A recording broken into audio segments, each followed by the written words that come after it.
Born This Way, a story of primary psychopathy. The first time Aravi realized she didn't feel what others felt, she was 5 and watching a classmate cry over a scraped knee, registering the scene intellectually as pain equals tears, but feeling nothing pull inside her chest as the teacher rushed to comfort the child. Her parents had always noticed she didn't mirror emotions. From toddlerhood she rarely showed guilt or fear, and when someone was hurt she stared with calm curiosity rather than concern, a pattern consistent with early callous, unemotional traits that can be observed and assessed as early as age 3.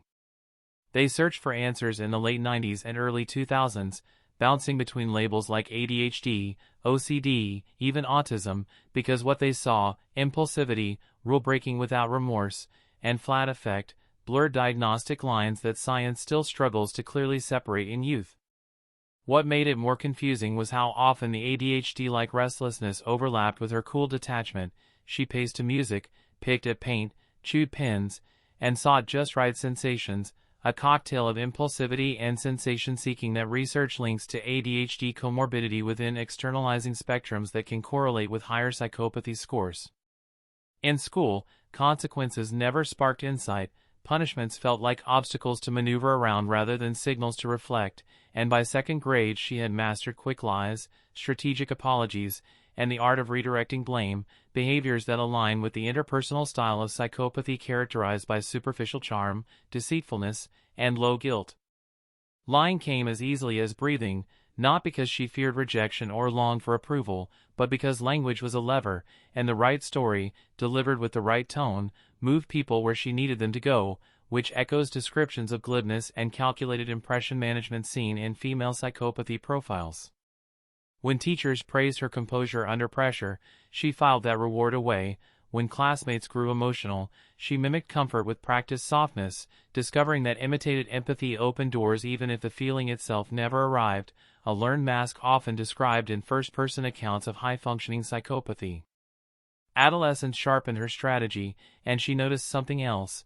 The social game favored those who could create triangles, where information flowed asymmetrically and alliances carried more weight than truth, a classic move known as triangulation that manipulates perception by inserting a third party into a dyad. Instead of confronting conflicts directly, she would tell friend A what friend B really said, and hint to friend B that friend A was concerned, letting both compete for closeness while she stayed at the center, a divide-and-conquer pattern well documented in Relational Manipulation Dynamics. The thrill wasn't cruelty but control. With each careful omission and well-placed comparison, attention orbited her, while rivals argued across a gap she engineered, a structure that keeps the manipulator indispensable to both sides. As a young woman, her methods became subtler and more socially coded.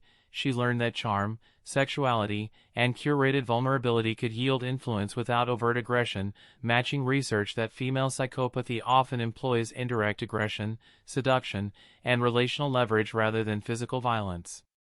She could play the rescuer, the victim, or the muse depending on context, shaping expectations with poise while keeping her inner life sealed, a pattern echoed in clinical and popular analyses of how female psychopathy exploits social scripts and impression management. Even her anxiety ran differently. She had panic attacks about dying, illnesses, loss of control and comfort, but other people's pain rarely broke the surface, reflecting findings that female presentations may show higher neuroticism and self-focused anxiety while remaining effectively detached from others. The diagnosis arrived in her late 20s, not as a punishment but as a translation, naming what she had always known, that empathy didn't grow in her the way it did in others, and that she would have to live by logic instead of feeling, consistent with the stability of CU traits and their identification beyond childhood. Therapy hadn't uncovered trauma because there wasn't any. What helped was structure, setting behavioral rules she could understand and follow, learning that ethics could be reasoned as systems even when emotions didn't reinforce them, a stance many self-aware adults with psychopathy describe when building a functional life. She chose to become predictable on purpose, fixed routines, clear boundaries, scripts for apology and repair, and a commitment to transparency that minimized the temptation to game every situation, leveraging rational guardrails in place of emotional breaks.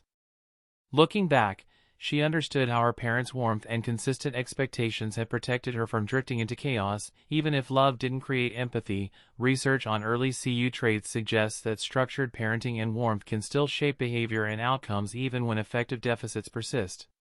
If rules had been arbitrary or attention scarce, she might have escalated into more destructive patterns, but stability taught her the downstream value of not causing harm, which she could accept cognitively even if she didn't feel it viscerally, aligning with evidence that early identification and targeted approaches can alter trajectories.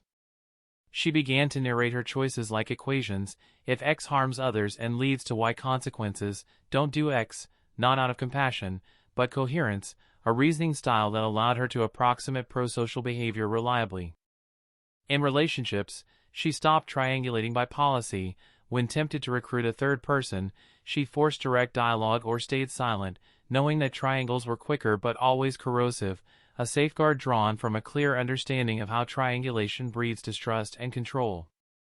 At work, she disclosed selectively to mentors that she functioned best with explicit rules and written feedback, not because she was fragile but because precision removed the ambiguity she might otherwise exploit, a practical adaptation many high-functioning individuals describe when seeking structure over improvisation.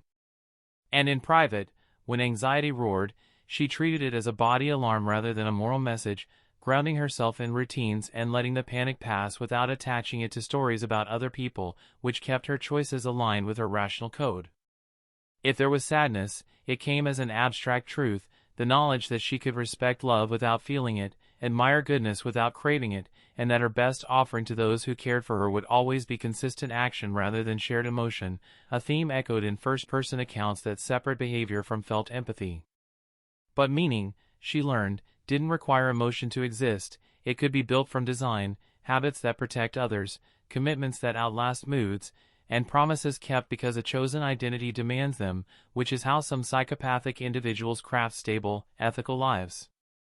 Born this way stopped being an excuse and became a blueprint: understand the wiring, name the risks, install the rails, and live by a code strong enough to hold when feelings do not, turning comprehension into responsibility every single day.